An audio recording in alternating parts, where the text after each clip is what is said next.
Bem-vindo ao canal para o Reino. Somos uma comunidade que busca inspirar, educar e compartilhar o amor e a sabedoria do nosso Pai Celestial. Aqui você encontrará uma variedade de conteúdos que visam fortalecer a fé, promover a espiritualidade e aprofundar o relacionamento com Deus. Vamos passar agora ao Ministério da Palavra e o ponto de partida, o nosso texto base, onde vamos estabelecer através dele o trilho do nosso compartilhar nessa noite, está em Isaías, no capítulo 26, e nos versículos 3 e 4. O texto sagrado diz assim: Tu, Senhor, conservarás em perfeita paz aquele cujo propósito é firme, porque ele confia em ti. Confiai no Senhor perpetuamente, porque o Senhor Deus é uma rocha eterna. Amém. Eu quero tomar essas duas declarações de Isaías. Uma declaração é o profeta falando com Deus. A outra declaração é ele agora se dirigindo a outros homens. Na declaração que ele faz a Deus, ele afirma: Tu, Senhor, conservarás em perfeita paz aquele cujo propósito é firme. Algumas traduções usam a expressão aquele cuja mente é firme. E ele termina dizendo e concluindo: porque ele confia em ti. Essa expressão de firmeza, seja da mente, do propósito, é nada mais, nada menos do que o transbordar de uma confiança interior, uma confiança que é depositada em Deus. Então, Isaías está declarando esse homem que expressa a sua confiança em Deus, por meio dessa atitude de um propósito e de uma mente firme, será conservado pelo próprio Deus em perfeita paz. A segunda declaração, essa não dirigida a Deus, ela diz: confiai no Senhor perpetuamente. É uma espécie de conclusão. Já que Deus vai conservar em perfeita paz aqueles que confiam nele, então agora é um chamado a todos para que confiemos nele. Então o chamado é: confiai no Senhor perpetuamente. Isso significa sempre, o tempo todo, porque o Senhor Deus é uma rocha eterna.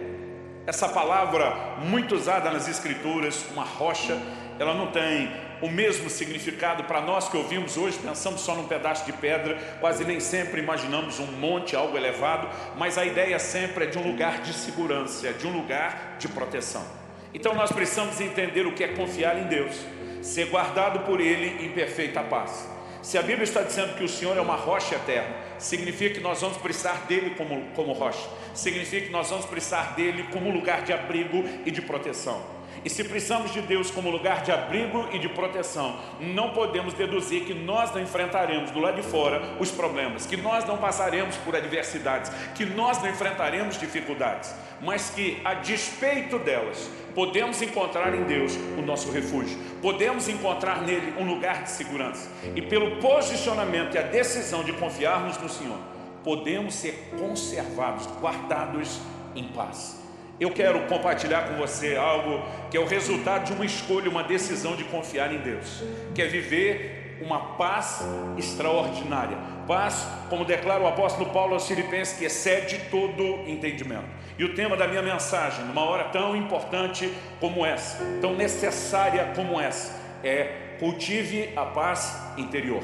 Estamos diante de um desafio e a minha palavra não se limita apenas ao enfrentamento dessa crise do coronavírus, dessa virada de 2019, início de 2020. Eu acredito que a aplicação desses princípios torna essa palavra atemporal. Ela pode ser aplicada em qualquer momento e circunstância, com ou sem crise, havendo crise, não importa qual seja esse tipo de crise. Mas o que eu quero chamar a sua atenção, para que a gente entenda melhor essa declaração de Isaías e a importância que ela tem de confiarmos em Deus para sermos guardados em paz, eu quero chamar a sua atenção de que no ensino bíblico, o verdadeiro problema normalmente não é aquilo que está do lado de fora, nas circunstâncias, e sim do lado de dentro, na reação que eu e você no íntimo temos diante daquilo que vamos enfrentar do lado de fora. Então olhamos para declarações da palavra de Deus que deixam claro isso. Me lembro de um versículo que desde que eu era garoto eu vi meu pai repetir algumas vezes. Provérbios 24:10 diz: se te mostras frouxo no dia da angústia, a tua força será pequena. Eu me lembro dessas declarações. Há um dia de angústia, há um dia de adversidade, há um dia onde eu e você podemos enfrentar provas. E a forma como nós reagimos diante desse tipo de angústia ou situação determina se teremos ou não força. Quem se mostra frouxo, fraco, na maneira como reage diante da angústia, vai ter uma força pequena, uma força reduzida ou ausência de forças. O próprio Senhor Jesus, em João, no capítulo 16 e no versículo 33, ele diz: no mundo tereis aflições. Enfrentar problemas não é uma questão de possibilidade, é só uma questão de quando vai acontecer. Mas Jesus diz: no mundo tereis aflições, mas tende bom ânimo. Em outras palavras, Jesus estava dizendo: não importa o que esteja acontecendo do lado de fora, o importante é que do lado de dentro você decida ficar bem. E nós precisamos entender que isso não é apenas escolher ser positivo em vez de ser negativo. Nós estamos falando a respeito de confiar em Deus, nós estamos falando de fé, nós estamos falando de uma atitude de dependência no Senhor. E por que essa decisão de confiar em Deus e ser guardado em paz é tão importante? Porque, como falamos, o verdadeiro problema não é aquilo que está do lado de fora. Essa normalmente é aquela parte ou aspecto do problema que nós enxergamos. Mas o verdadeiro problema, ou o primeiro problema a ser enfrentado, ele está do lado de dentro.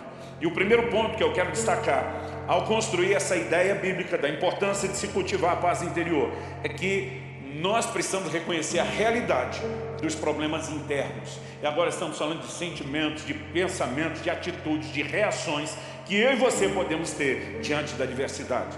E segundo aos Coríntios, no capítulo 7, no versículo 5, o apóstolo Paulo diz assim: porque chegando nós à Macedônia, nenhum alívio tivemos. Ele não está falando apenas de problema, mas ele está dizendo: nenhum alívio tivemos. E diz: pelo contrário, em tudo fomos atribulados. Então ele está falando de um momento não só difícil, onde não houve alívio, onde houve tribulação em tudo, né? O tempo todo, em todas as áreas. E ele conclui e resume essa ideia do que era em tudo ser atribulado assim: lutas por fora, temores por dentro. Paulo dá o mesmo peso para aquilo que acontece do lado de dentro, os temores diante dos problemas que estão acontecendo do lado de fora. Ele dá o mesmo peso para o problema interno que ele dá para o problema externo. Porque aquilo que eu e você sentimos, a nossa atitude interior, é algo muito sério. E nós precisamos entender que nesse departamento interior, nós travamos a primeira batalha. Em Deuteronômio, no capítulo 32, dos versos 22 a 25, não vou ler o texto todo, mas Deus estava anunciando o juízo que viria à nação de Israel, se eles decidissem se afastar de Deus, se voltar aos ídolos, se eles pecassem contra o Senhor. E o resumo de todo o juízo termina com uma frase, uma declaração que diz o seguinte: por fora devastará a espada. Então o termo devastará a espada está falando da guerra e da assolação que ela produz. Mas depois ele diz: e por dentro, o pavor. Em outras palavras, Deus estava dizendo que o pavor teria um poder interior de assolação, assim como a guerra tem um poder exterior de assolação. Não podemos ignorar a realidade do que a Bíblia descreve como um problema interno. Em Lamentações de Jeremias, no capítulo 1, no versículo 20, nós encontramos uma oração que mostra o que é o peso de um coração transtornado dentro da pessoa. A oração e o clamor é: olha, Senhor, porque estou angustiada, a minha alma se agita, o meu coração está transtornado dentro de mim. Então olhe para os termos dessa declaração: angústia, alma agitada e coração transtornado. E quero falar disso nesse momento de uma forma específica, porque algo tem acontecido, né? Ao longo de toda a minha vida e da minha existência, não vivi cenários de conflitos, né, como de guerra e situações terríveis que muita gente já passou, mas ao longo da minha vida nunca vi tanta gente ao mesmo tempo reagir com medo como estamos vendo durante a crise do coronavírus. Semana passada recebi um texto do pastor Elias Dantas chamado O Conto dos Dois Vírus. Ele fala que o primeiro vírus é o próprio corona, que tem se espalhado pelo mundo, né? E apesar de todo o dano que tem trazido, não quero minimizar o dano, tocou muito pouca gente ainda em termos percentuais em relação ao resto do planeta. Mas ele diz: o segundo vírus é o medo do primeiro, e o medo do primeiro já infectou a maioria das pessoas. Nós precisamos entender quão sério é essa atitude interior de medo, de ansiedade, né? De preocupação, porque muitos estão preocupados não apenas com a sua saúde, estão preocupados legitimamente com a saúde de outros, de gente querida, amada, de gente do círculo próximo, da própria família, que talvez esteja no grupo de risco. Algumas pessoas estão preocupadas, graças a Deus por essa preocupação, com gente que eles nem conhecem, porque afinal de contas são seres humanos. Estão preocupados com o caos ou o colapso do sistema de saúde. Agora, o que nós precisamos entender é que ainda que no nosso coração possa haver esse nível de preocupação que gera empatia, intercessão, dor. Nós não podemos permitir que isso se avolume como uma ansiedade, um peso interior. Outros estão preocupados, porque nesse momento já pararam de trabalhar durante o isolamento, de produzir. Estão se questionando como serão as coisas depois que voltarmos. E sem contar a ansiedade de não saber quando vamos voltar ao trabalho. Como estará a economia? Qual será o nível de recessão que enfrentaremos depois? E muitas vezes esse posicionamento tem nos levado a um lugar que nos destrói interiormente.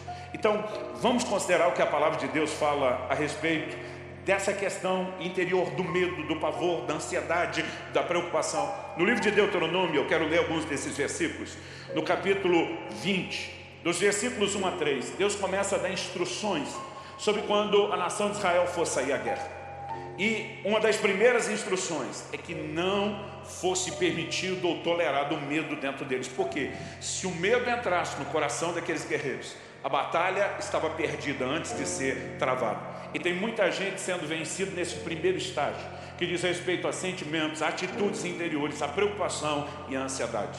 Então, a declaração de Deus a partir do verso 1 ao 3 de Deuteronômio 20 é: quando vocês saírem para fazer guerra aos seus inimigos e virem cavalos, carros de guerra e um povo maior em número do que vocês, não tenham medo deles, pois o Senhor, seu Deus, que os tirou da terra do Egito, está com vocês.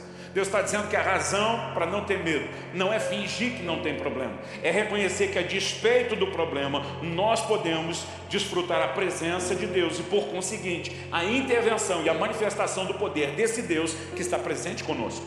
Então o Senhor continua e diz assim: quando estiverem se preparando para a batalha, o sacerdote se adiantará e falará ao povo dizendo: escute, povo de Israel, hoje vocês estão se preparando para lutar contra os seus inimigos. Que o coração de vocês não desfaleça, não tenham medo, não tremam, nem fiquem apavorados diante deles. Eram instruções muito específicas. E aqui não era apenas o comandante do exército, não era apenas a voz de um líder militar tentando encorajá-los. Deus disse: isso é papel do sacerdote, isso era papel dos ministros. Por quê? Porque esse é um assunto espiritual. Vai afetar a sua vida natural, mas é um assunto espiritual. Então no versículo 8 de Deuteronômio 20, vou pular agora do 3 até onde lemos para o 20, Deus diz: e os oficiais continuarão a falar com o povo dizendo: existe aqui entre nós algum homem medroso e de coração tímido? Vá e volte para casa, para que os seus irmãos não acabem ficando com medo também. O medo não apenas comprometeria a capacidade daquele guerreiro, mas ele se espalharia. E eu quero te dizer, há um contágio que foi muito mais rápido. Hoje em dia, quando algo se espalha depressa, mesmo na internet, a gente diz viralizou, porque normalmente o vírus se comunica e tem um contágio muito acelerado, como temos visto. Mas o que viralizou antes e mais rápido do que o próprio coronavírus foi o medo. Nós precisamos entender: Deus não tolerava que eles lutassem com medo, porque a batalha estaria perdida antes de ser travada. E aqueles que permanecessem com medo não só comprometeriam o resultado da batalha no seu desempenho e performance pessoal, mas poderiam ser um instrumento de contágio para influenciar e derrubar os demais. Essa é uma hora e uma atitude que nós precisamos entender, que também estamos travando uma guerra. Não precisamos espiritualizar, não precisamos tornar essa situação mera e unicamente espiritual, mas não deixe de ser uma guerra. Uma guerra é uma batalha não só com o vírus, mas com todas as circunstâncias que se desdobrarão a partir daquilo que aconteceu. E se nós de fato escolhemos confiar em Deus, nós vamos precisar trilhar um caminho de dependência do Senhor para enfrentar o que quer que seja e o que quer que venha depois.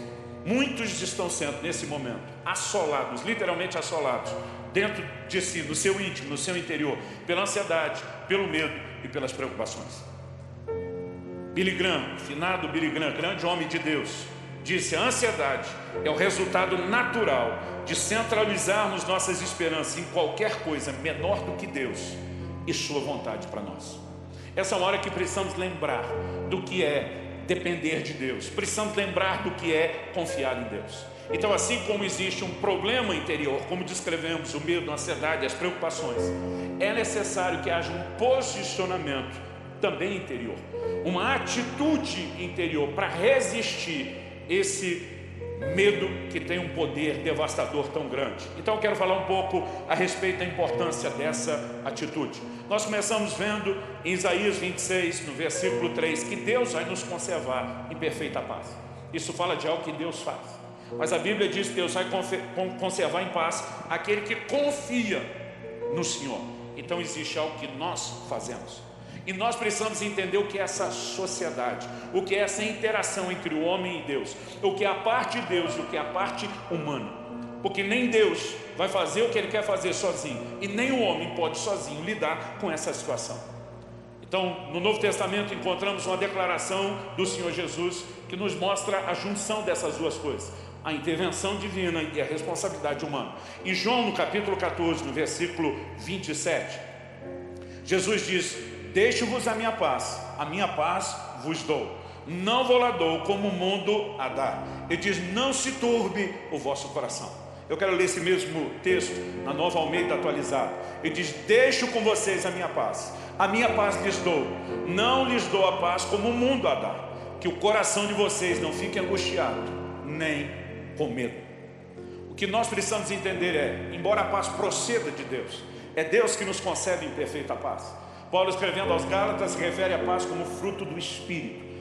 Agora, se por um lado Jesus está dizendo: eu deixo a minha paz, e ela vem de Deus, por outro, ele diz que vocês não permitam que o coração de vocês fique com medo, fique angustiado. E aí é a nossa decisão.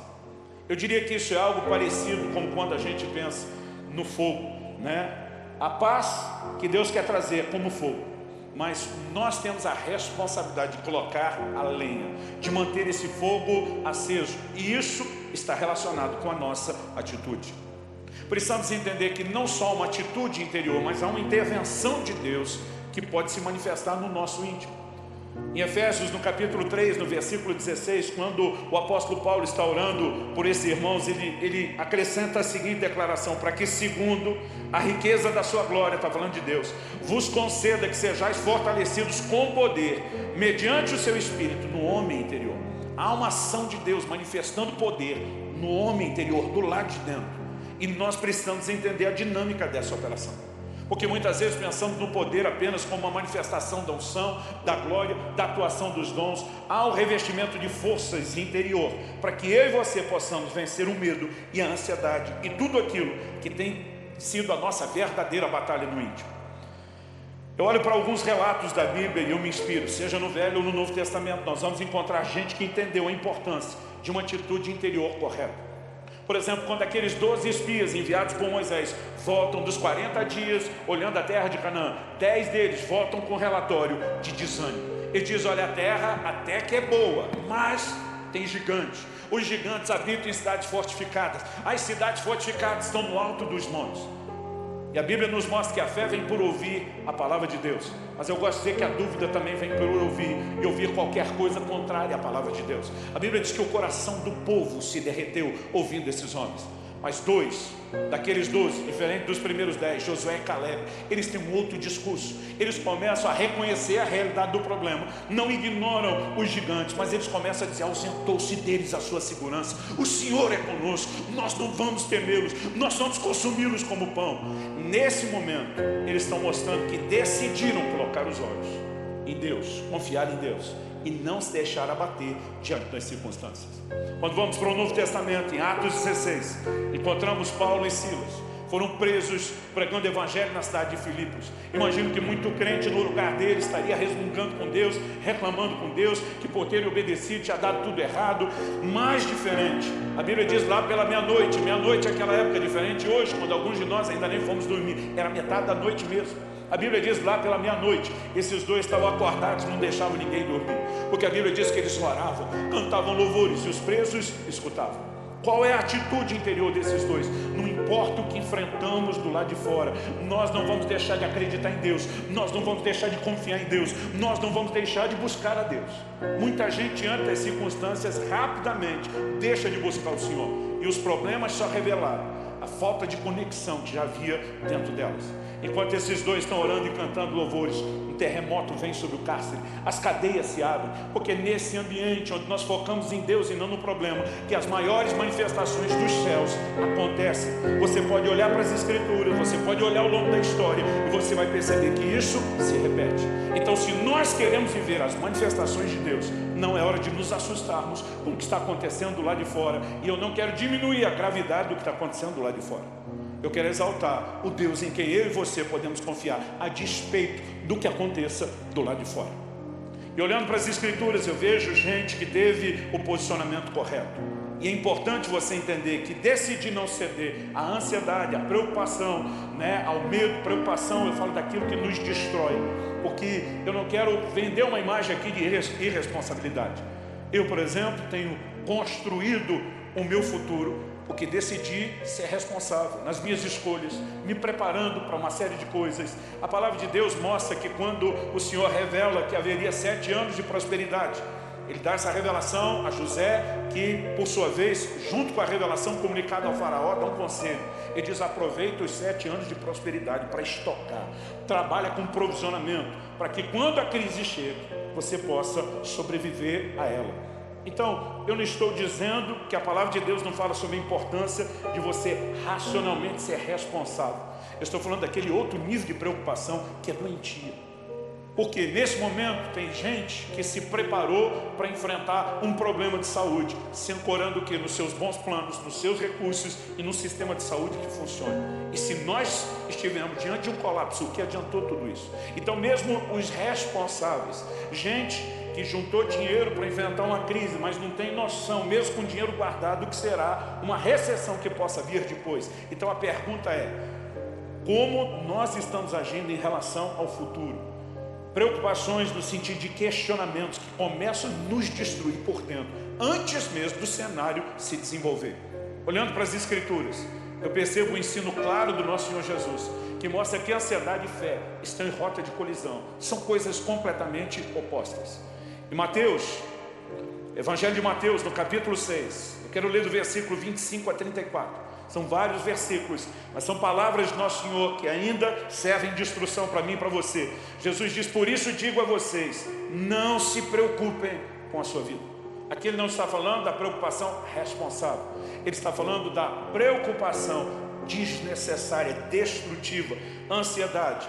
Não andem ansiosos a respeito da sua vida, diz outra versão, quanto ao que irão comer ou beber, nem com o corpo quanto ao que irão vestir.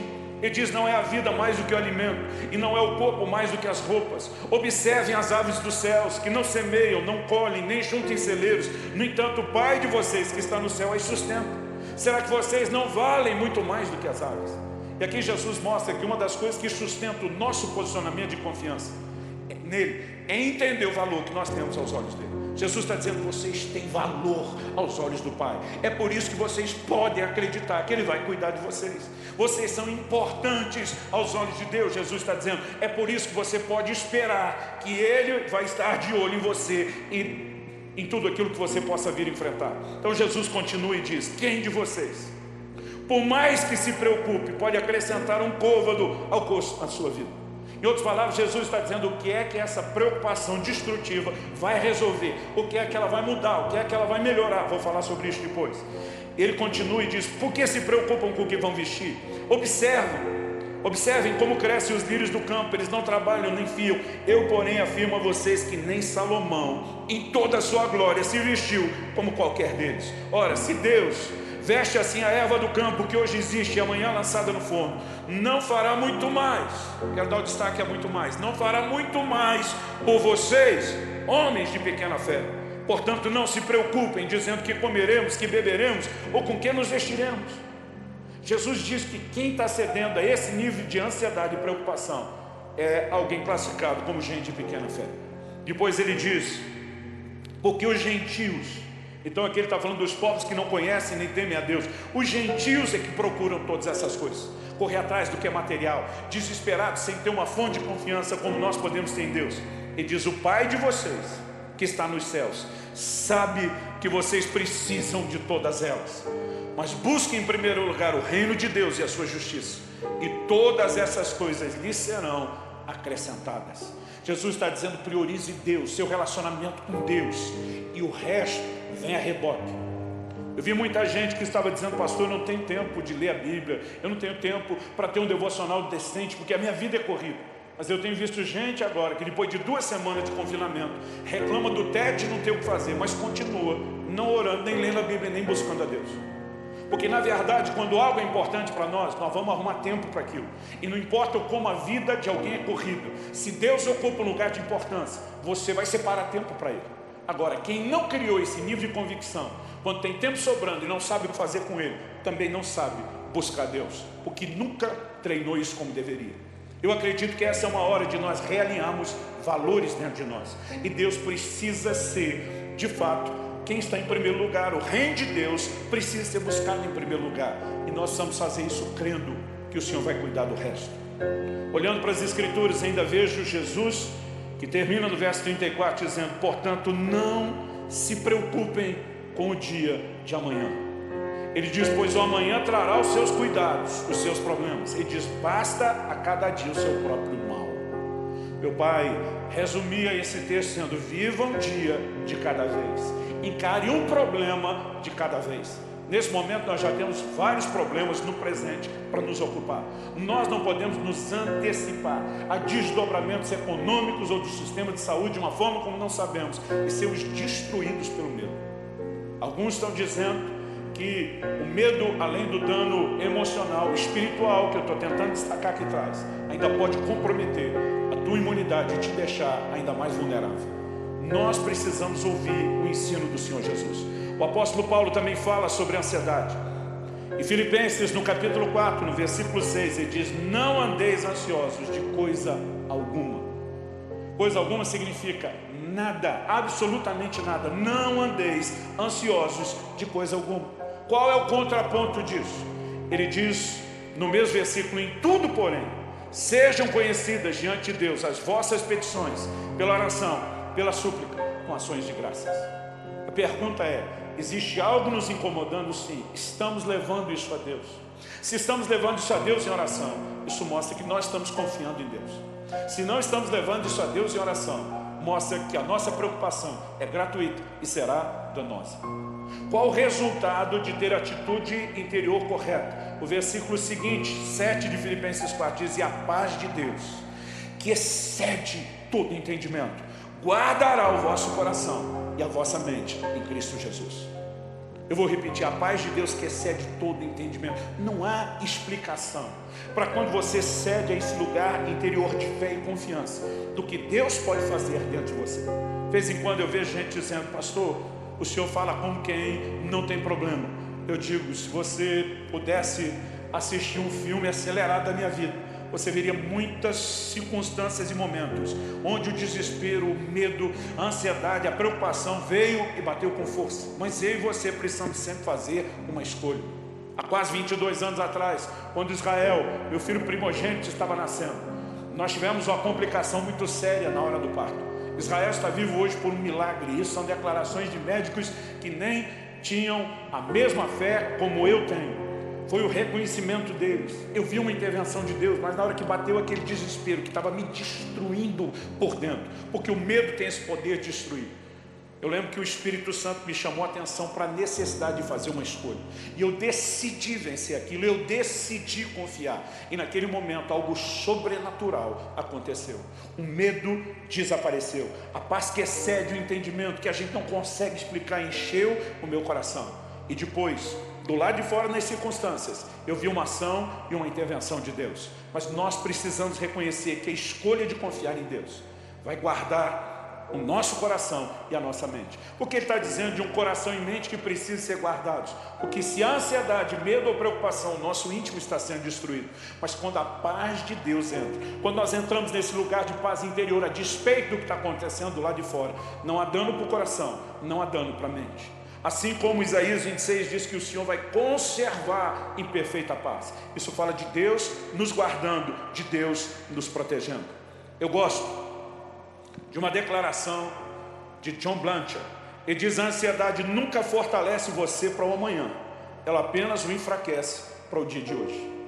esse posicionamento doentio de medo, preocupação e ansiedade não está melhorando o seu futuro, está piorando o seu presente. Jesus disse: você não pode acrescentar com as suas preocupações um côvado à sua vida. Você não vai mudar absolutamente nada. E além de não poder acrescentar, alguns de nós estamos removendo um côvado. O côvado era uma medida de comprimento, né? Era algo parecido com meio metro nosso. Então o Senhor está dizendo: você não vai mais longe por causa da preocupação. Mas eu acredito que a gente pode dizer, às vezes estamos encurtando. Por quê? Porque a preocupação, a ansiedade não resolve o problema, traz consequências, além do dano emocional, interior, espiritual, porque impede Deus de agir. Qual é a resposta correta? É o que estamos falando desde o início: confiar em Deus. Há um posicionamento de fé. E eu quero compartilhar com você, para encerrar a mensagem que estamos compartilhando, qual é o posicionamento de fé a ser tomado. Em Hebreus, no capítulo 4, a palavra de Deus fala a respeito do descanso da fé. Eu particularmente gosto demais dessa declaração. Hebreus no capítulo 4 e no versículo 3, a Bíblia diz: nós porém que cremos, entramos no descanso. Há um descanso físico que ele falava sobre o povo do Velho Testamento que não alcançou quando entraram em Canaã. Ele fala de algo espiritual que nós estamos aguardando em Deus, ligado ao desfecho de todas as coisas. Mas eu quero te dizer, se há uma guerra interior, quando não há fé e confiança, quando nós entramos nesse lugar de fé e confiança, há um descanso interior. A Bíblia fala dessa paz que excede todo entendimento, e ela guarda o nosso coração e a nossa mente. Então nós precisamos entender tanto a natureza como a operação da fé. Porque muita gente ouve falar sobre fé e ele acredita que é apenas pensar positivo. Nós precisamos entender a natureza da fé. A fé se manifesta e ela produz resultados quando nós encontramos esse lugar de tranquilidade interior. Eu gosto de dizer que a fé tem pelo menos 2 estágios distintos. Antes de operar do lado de fora, mudando as circunstâncias, ela primeiro precisa operar do lado de dentro, dominando o medo, o pavor, a ansiedade, a preocupação. Ela primeiro é uma batalha que é travada do lado de dentro, uma guerra contra pensamentos e sentimentos, para depois de bem sucedida desse primeiro estágio, então ela produzir resultados do lado de fora. Então eu quero te dar alguns exemplos. A palavra de Deus diz em Isaías 30:15: porque assim diz o Senhor Deus, o Santo de Israel: na conversão e no descanso, observe a frase descanso, está a salvação de vocês. Salvação aqui não tem essa aplicação espiritual do Novo Testamento, está falando de livramento, de socorro, de ajuda. Então no descanso está o socorro, o livramento, a ajuda de vocês. O texto continua e diz: na tranquilidade, na confiança, reside a força de vocês. Em primeiro lugar, Deus relaciona confiança com tranquilidade, porque quem tem um posicionamento de confiança não tem medo, e quem tem medo normalmente não está tendo a confiança. Deus diz: na tranquilidade e na confiança reside a força de vocês. Se por um lado, quando a Bíblia diz em Provérbios 24, se te mostrares frouxo no dia da angústia, tua força será pequena. Por outro lado, a Bíblia diz: se entrarmos nesse lugar de tranquilidade e confiança, é ali que reside a nossa força. Porque a fé primeiro opera aqui dentro. Em Hebreus, no capítulo 11, no versículo 34, a Bíblia, quando nos dá aquela galeria dos heróis da fé, fala de gente que operou primeiro nesse estágio interior, antes de viver os resultados exteriores. E um dos exemplos dados são os amigos de Daniel. Hebreus 11:34 fala que alguns pela fé apagaram a força do fogo. Uma clara menção a Sadraque, Mesaque e Abdinego, como nós lemos em Daniel no capítulo 3. Agora, observe que a Bíblia não diz que a fé deles apagou o fogo. Tem muito crente vivendo uma ficção na sua cabeça a respeito do que é fé. Ele imagina a fé quase como se fosse uma varinha de condão para ser batido no problema que tem que instantaneamente, imediatamente desaparecer. Eu quero te dizer, nem sempre, aliás, quase nunca, são raras exceções, nós vamos ver a fé produzindo resultados imediatos do lado de fora. Normalmente, antes de produzir um resultado do lado de fora, ela primeiro precisa produzir um resultado do lado de dentro. O que esses homens fizeram pela fé não foi apagar o fogo, foi apagar a força do fogo. O que significa isso? O fogo continuava aceso, mas não produzia dano sobre eles. A primeira coisa que eu e você precisamos entender na natureza da fé é que, ainda que a circunstância não mude, nós nos colocamos num lugar em Deus de confiança, onde somos conservados e guardados por Ele, a ponto de não sofrer dano. Aliás, foi exatamente isso que Deus prometeu em Isaías 43:2. Ele diz: quando passares pelas águas. Note que o texto não diz se você passar, diz quando passar. Porque a questão não é se vai acontecer, é quando é que vai. Nós enfrentaremos problemas, ponto final. A Bíblia não prometeu um evangelho, uma fé, onde você não está exposto a nenhum tipo de problema, adversidade. Mas a Bíblia diz: quando passares pelas águas, elas não te afogarão. Deus está dizendo: o importante é que você não deixe o que está acontecendo lá de fora te destruir. Então não importa se eu tenho que enfrentar as águas, o que importa é que eu não deixe elas me afogar. Tem gente se afogando, se perdendo nessa guerra interior, antes de ter travado qualquer batalha do lado de fora.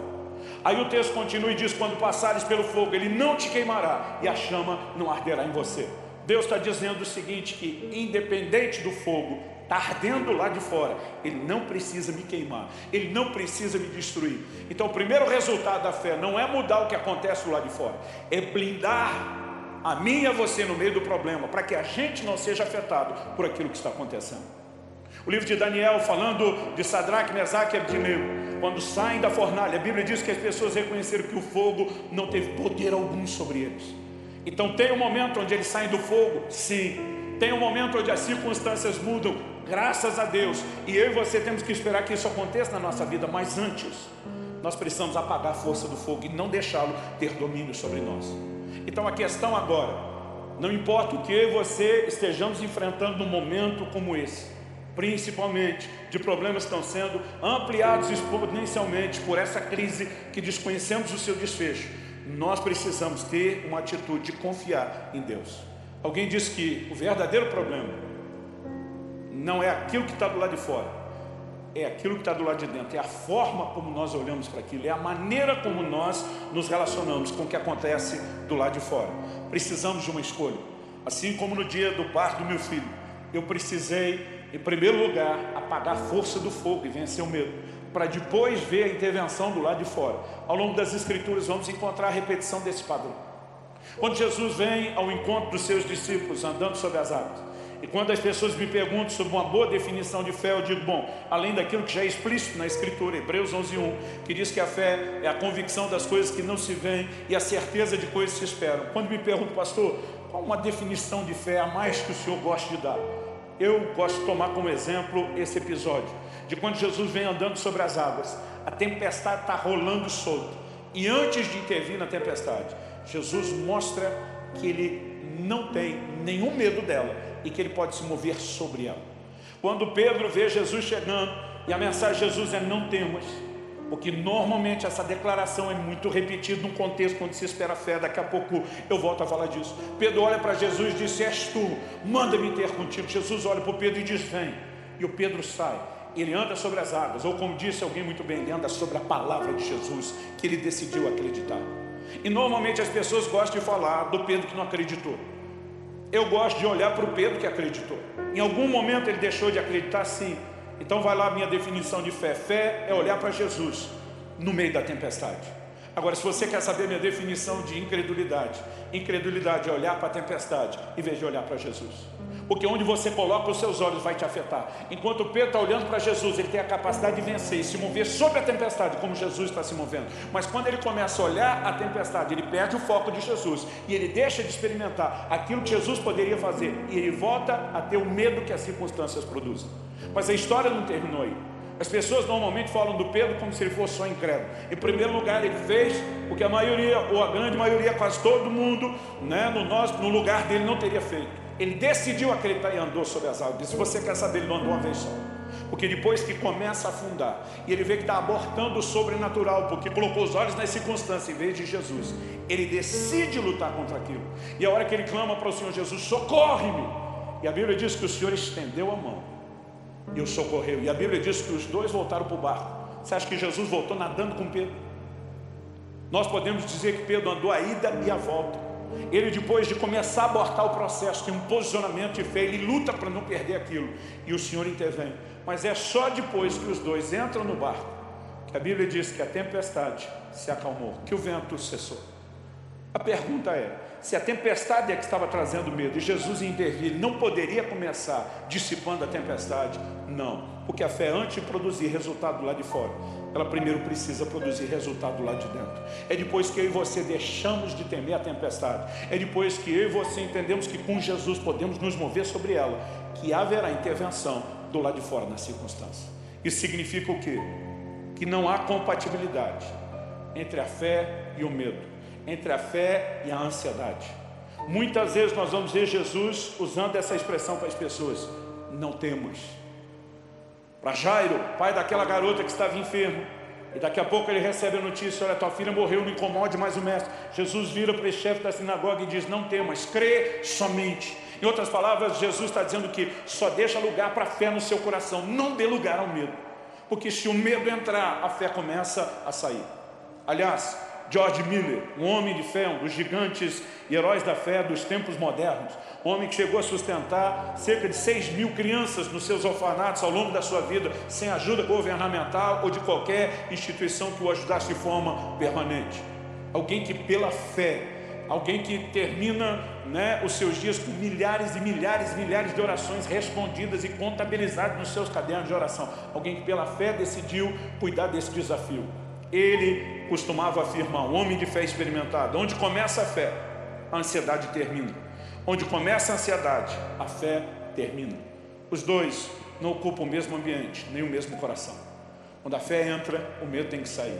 Mas se nós deixarmos o medo entrar, significa que a fé está saindo. E nós precisamos escolher a fé, que expulsando o medo nos traz tranquilidade ou paz interior. O Salmo 125 diz no verso 1: os que confiam no Senhor são como o monte de Sião, que não se abala, mas continua firme para sempre. Não importa o que esteja chacoalhando. Quando ele fala do monte Sião, está falando de uma grande área rochosa. Davi, por exemplo, tinha a sua fortaleza em Sião, mas Sião é um monte, nós estamos falando de um espaço grande. Dependendo do tremor de terra, poderia derrubar uma casa construída, mas não tem condições de abalar aquele monte todo. A Bíblia está falando que quem confia no Senhor é como o monte de Sião, não se abala, mas permanece firme para sempre. Então o que eu e você precisamos entender é que, independente do que possa tentar nos chacoalhar, a escolha da confiança vai nos manter interiormente firmes, sadios e inabaláveis. E nós precisamos dessa fé inabalável. Para concluir, eu quero te chamar a um entendimento prático. Se existe então um problema interior que requer uma atitude interior de fé e confiança, que vai nos levar a um outro estado interior de paz, nós precisamos saber exatamente o que é que nós temos que fazer. Além de entender que a responsabilidade de escolher confiar é nossa, nós precisamos cooperar para que a nossa fé possa reagir. E uma das coisas que eu e você precisamos investir, se queremos entrar nesse lugar de fé, é no alimento da fé. Romanos 10:17 diz que a fé vem por ouvir e ouvir a palavra de Deus. Eu fico perplexo com crentes que estão passando literalmente quase que o dia todo alternando entre o noticiário e os comentários das notícias sobre a crise do coronavírus nas redes sociais. O dia inteiro alimentando o medo, a preocupação e a fé, e dizendo que não tem tempo para a palavra de Deus, quando aquilo era o único remédio, o único antídoto para o medo, para fortalecer a confiança. Outra coisa que nós não temos nos dedicado como deveríamos: a oração. Paulo diz aos Filipenses sobre não andar ansioso de coisa alguma, mas fazer conhecida diante de Deus as nossas necessidades, aquilo que deveria nos deixar ansiosos, por meio das nossas súplicas. Então nós precisamos nos voltar a esse lugar de oração. Um outro entendimento e uma escolha que eu e você precisamos fazer é que a razão pela qual eu e você não precisamos nos entregar à ansiedade é reconhecer que nós temos valor, somos importantes para Deus e que Deus cuida de nós. 1 de Pedro 5,7 diz: lançando sobre Ele, sobre Deus, toda a vossa ansiedade, porque Ele tem cuidado de vós. Agora preste atenção, depois de falar de se livrar da ansiedade, ele diz no versículo seguinte: sejam sóbrios, atentos e vigilantes. E diz: o diabo, vosso adversário, anda em derredor, bramando como leão, buscando a quem possa tragar. Resistir-lhe firmes na fé. Se a ansiedade é o oposto da fé, e logo depois de falar de se livrar da ansiedade, ele diz que o diabo vem tentar nos tragar e que a gente tem que resistir em fé. Qual é a obra de Satanás? Assim como Deus trabalha por meio da fé, Satanás age por meio do medo. Aliás, eu gosto de dizer que o medo é uma fé invertida. É a convicção de que algo ruim vai te acontecer. E nós não podemos ceder a isso. Qual o antídoto? Um posicionamento de fé. Uma fé que é alimentada pela palavra. Uma fé que se expressa e se comunica com Deus mediante a oração. Uma fé que é fortalecida na adoração. Precisamos ter tempo de devoção diária. Precisamos encher o nosso coração com o que o livro de Salmos chama dos altos louvores que precisam estar na nossa boca. A Bíblia diz em Romanos 4 que Abraão, que é chamado pai da fé, que nos deixou pegadas de fé a ser seguido, a palavra de Deus diz que ele não vacilou por incredulidade, mas se fortaleceu na fé, dando glória a Deus. Enquanto glorificava a Deus, que era fiel para cumprir a promessa, em vez de ficar olhando para as circunstâncias, a fé de Abraão foi se fortalecendo. Agora, se nós, e a Bíblia diz que ele não foi alguém que não reconheceu o seu problema. A Bíblia diz que ele atentou para o seu corpo adormecido, no sentido de reconhecer que o problema está lá, mas não atentou no sentido de se deixar ser afetado por ele. Nós precisamos escolher.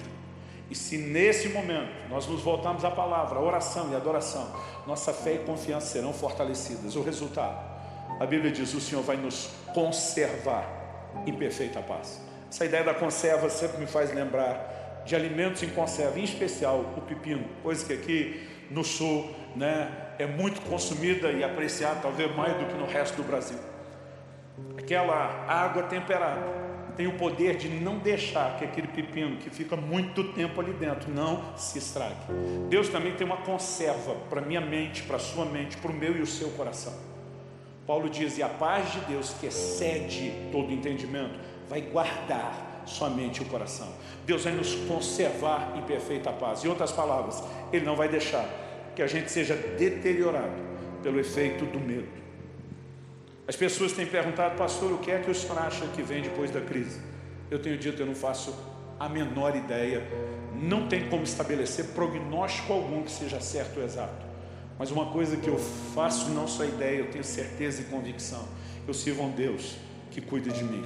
Eu decido fortalecer a minha fé e a minha confiança para o que quer que seja que venha depois. Eu decido permanecer em fé e confiança nesse momento e não me entregar ao medo. E eu quero te encorajar a fazer a mesma coisa. Eu gostaria que nós terminássemos tendo um momento de oração juntos. Pai, nós oramos e clamamos ao Senhor, que a Tua palavra não alcance apenas a nossa mente e a razão.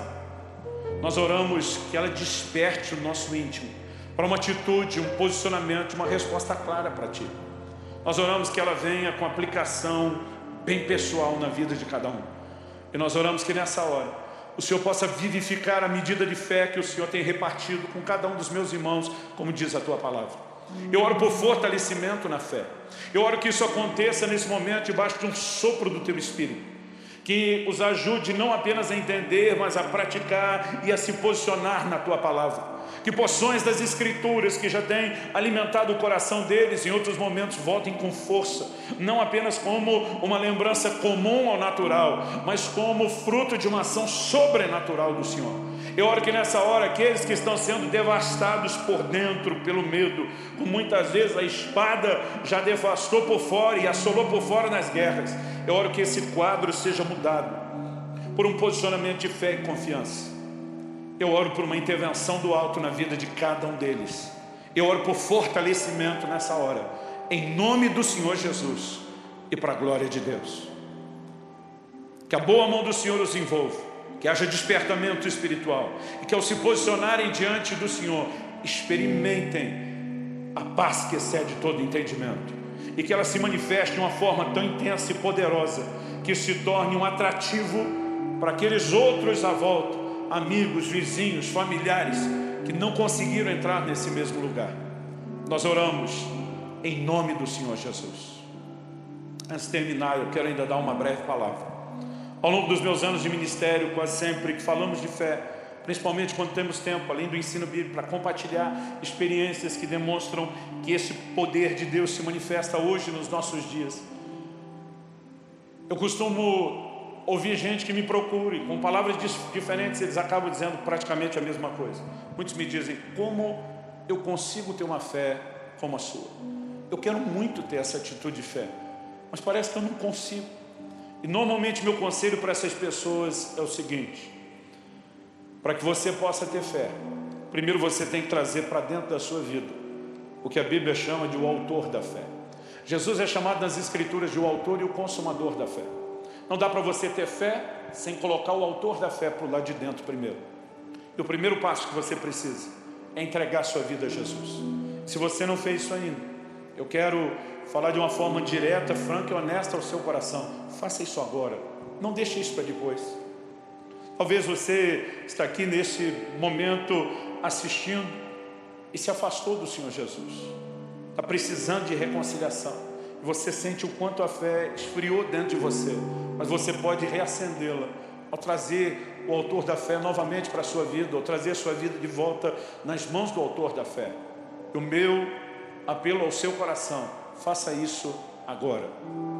A Bíblia diz: se hoje ouvides a sua voz, não endureça o coração. Eu tenho certeza que o Espírito Santo está procurando mexer no coração de gente que me ouve essa hora. Ele não está limitado a um lugar, você pode ser tocado à distância, ele não está limitado ao tempo. Talvez você não está assistindo a palavra neste momento ao vivo, mas vai ter acesso à gravação depois, e ele vai mexer ao seu coração. E quando você reconhece, você não deveria lutar contra, deveria ceder. Eu aconselho a você: para vir a Jesus, você precisa vir reconhecendo não só quem Ele é, mas quem você é. E o reconhecimento de quem você é e de quem Ele é envolve também o entendimento de reconhecer o que Ele fez. O que é reconhecer quem você é? Precisamos admitir que somos pecadores, já nascemos assim. E o nosso pecado nos afasta de Deus, nos impede de ter conexão com Deus. É por isso que muitas vezes Deus parece tão distante. Mas quando nós reconhecemos o que é quem Jesus é, o nosso Salvador, aquele que deu sua própria vida em sacrifício para nossa salvação e redenção, então nós vamos entender a importância da morte dele como um ato de salvação. Ele foi punido no meu e no seu lugar, para que nós fôssemos inocentados dos nossos pecados e pudéssemos receber a justiça dele. E agora, onde você estiver, você pode simplesmente dizer para ele: eu reconheço que sou um pecador, eu reconheço que o Senhor é Salvador. Eu não apenas me arrependo dos meus pecados, mas eu creio naquilo que o Senhor fez para a redenção dos meus pecados lá na cruz, ao custo e ao preço do seu sangue derramado. E nessa hora eu creio que os meus pecados foram julgados na sua morte. Eu fui inocentado e pela fé eu me aproprio do seu perdão. É dessa forma simples que você pode trazer Jesus ao seu coração, clamando por Ele, invocando o nome dEle. A Bíblia diz: todo que invocar o nome do Senhor será salvo. E quando você faz isso, algo começa a acontecer dentro de você, e a mudança na sua vida. Se você nesse momento decidiu tomar essa decisão de entregar sua vida a Cristo ou voltar-se para Ele, eu gostaria de alguma forma poder tentar oferecer um pouco mais de ajuda a você. Talvez, se você está se reconciliando com Deus, você sabe que a primeira coisa é voltar para a casa de Deus. Talvez não dê para participar das reuniões presenciais tão rápido, mas é necessário que você volte a se envolver com a igreja.